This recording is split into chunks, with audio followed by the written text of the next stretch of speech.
Hi everyone, it's Margaret who is 60 in May. Years ago, I read a book by Pema Chodron, who is a Buddhist nun, and she said something to the effect that when we are feeling fear, it means that we're moving towards the truth. And I've always really loved that quote and thought about it in depth as I've gone through different situations in my life where I was fearful about something, but saw that it was something I had to overcome, that was something I had to embrace in order to move into another place, into a different state of mind or a different situation. And so I always have remembered that quote. And one of our bloggers, Linda Ward, wrote this article about the fears that we face when we're in our 60s, like as we get older, and how it can be both one of the most powerful emotions that we have, but it can also be one of the most paralyzing, and how on one hand it can be a very useful tool for alerting us to potential dangers or situations that could need to be adjusted, but it can also help us to make better choices. And I suppose in one way, it could always also be considered like it's a fear to happiness, or as a barrier to happiness, and we have to overcome it somehow. But in any case, it's a complicated emotion. It's powerful, and yet it's potentially very, very helpful.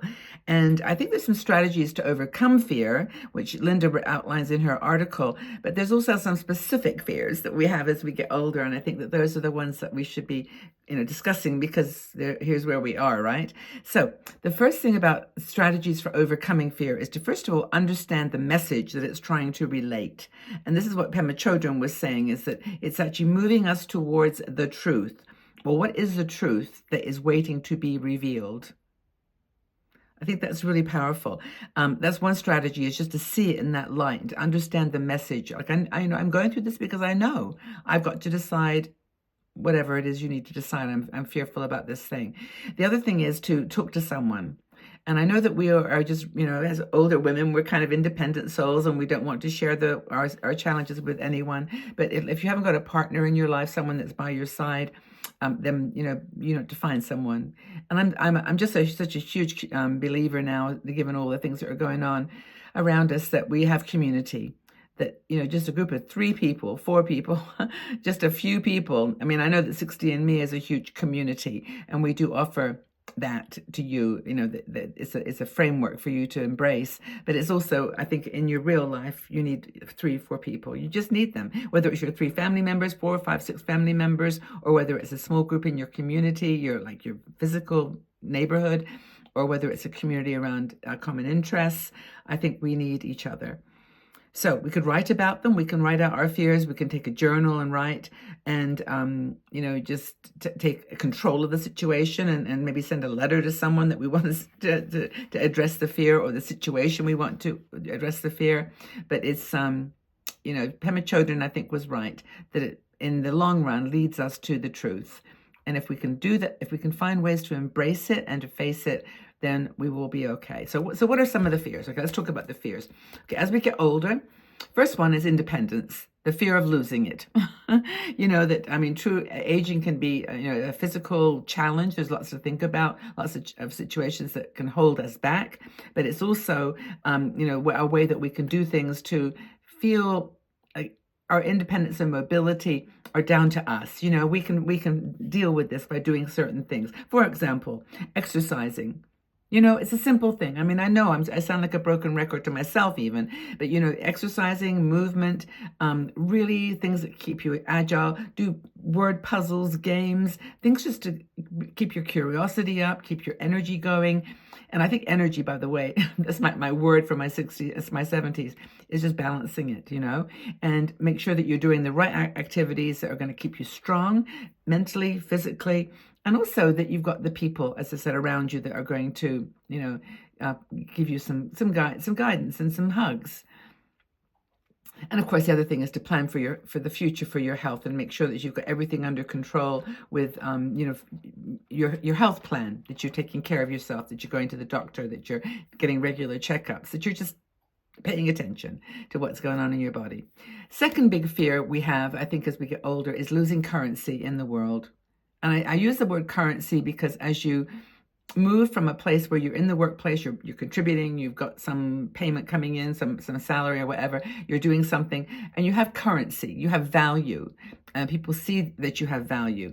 But if you don't have that anymore, and it's also currency as a parent, if you think about that, that you can't really influence your children to do things in the same way anymore. They're going to do their own things, and that's what's really, really important. But it's like, I think where we can overcome that fear of being invisible and irrelevant is to, first of all, in my opinion, realize that women over 60, 70 have lived through some pretty amazing things, and we've done it. We've got perspective.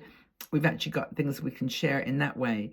And so, we are more relevant some ways, in my opinion, than ever in these turbulent, divisive times. And I think there's some truth to that. But I think also we can be invisible.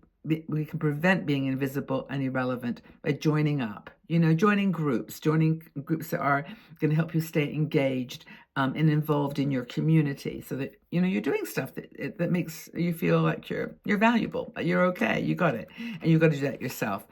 Another fear we have is being isolated, being alone. I live alone. I remember when I went into the hospital this time, it was really interesting. I think more people ask me that question: do you live alone? And I think it's simply that as you get older, that's one of the health risks. Living alone by yourself. It may be all the beautiful things of solo living and all the rest, but it may not be the most safe environment. But being alone or isolated, physically, but also emotionally. It doesn't take much to sort of pick up the phone or text someone with a message, but it's not the same. And I think if we can just be there for each other in a more physical way, doing more live shows, more connection meetings, lots of ideas that I'm having. But it gives you some ways to ask for help, and not just from me or from one person, but from your peers, from your community of friends, and having a community of friends. That's another thing of not being isolated. I mentioned losing currency in the workplace, and it's a kind of a different angle of just losing value in general as with your knowledge, but just not being able to earn enough money, not be able to survive, to be able to work. And trust me, I was actually looking online the other day. I was helping a friend about remote jobs, and there's so many remote jobs now. You have to go, like Indeed, I think, is the app they were using, and it's like you can get just tons of opportunities. I mean, I'm not sure what they lead to or how much competition there is or whatever. And maybe you're thinking that's just for young people, but hey, who knows your age when you're online? And it's against the law to have to ask you that question, so you can just do it, and you're just who you are. You're just your embodiment of the knowledge and the skills that they need for that particular job. Another thing, of course, and this is a big one, but it's all, you don't feel like you're that fear of not being beautiful anymore, of not being sexy, of not being attractive to someone, not being desired. And I mean, I think that's something that you do move into kind of gradually as you get older in a positive way. Like it's not a priority anymore to look for that. But I think in the back of our minds, we all like friendship and even relationships. It's all part of our human beingness to want to be connected to someone. I want to be loved. I mean, why not? Why not? And I think there's some ways that you can explore and celebrate your own sensuality as you age, like dancing and makeup and all these crazy things that we do just to feel, like we are pretty again. And I just did a video on this actually because I've asked people repeatedly, do you like having your picture taken? No. And it's because we don't think we're pretty anymore, and pretty meaning beautiful, meaning different definition of beauty. And I think that there's ways we can adjust around that. What else have I got here? Oh, well, the fear of being old. See, fear of being seen as old. That's, I think, brings brand new opportunities for us to, do the self-expression and creativity in ways that we never thought before. And maybe we're not going to be, as dynamic and beautiful and whatever, but we'll still be able to now explore some of those other things that the number of women I know that have started painting. I mean, they're not like trained artists or anything. They just love to paint, or they just love to do pottery. Why not? And I guess I keep saying that in my videos, and I feel like a bit of a broken record in the sense that I'm just repeating it over and over again, is that you can do whatever you want when you're in your 60s. There's a positive aspects of aging that we just don't embrace. And maybe there's some joy too to looking at other people, like looking at other women who are just doing things in a more dynamic way that you'd might like to do, and learning from them, and even women in the past that have done so much to to support the cause of older people, older women, starting new businesses in their 70s, being successful as a writer, an artist, whatever. Not that success is any definite, I don't know, measure of effort or of skill. But anyway, I think it's just a matter of looking for inspiration in other people too.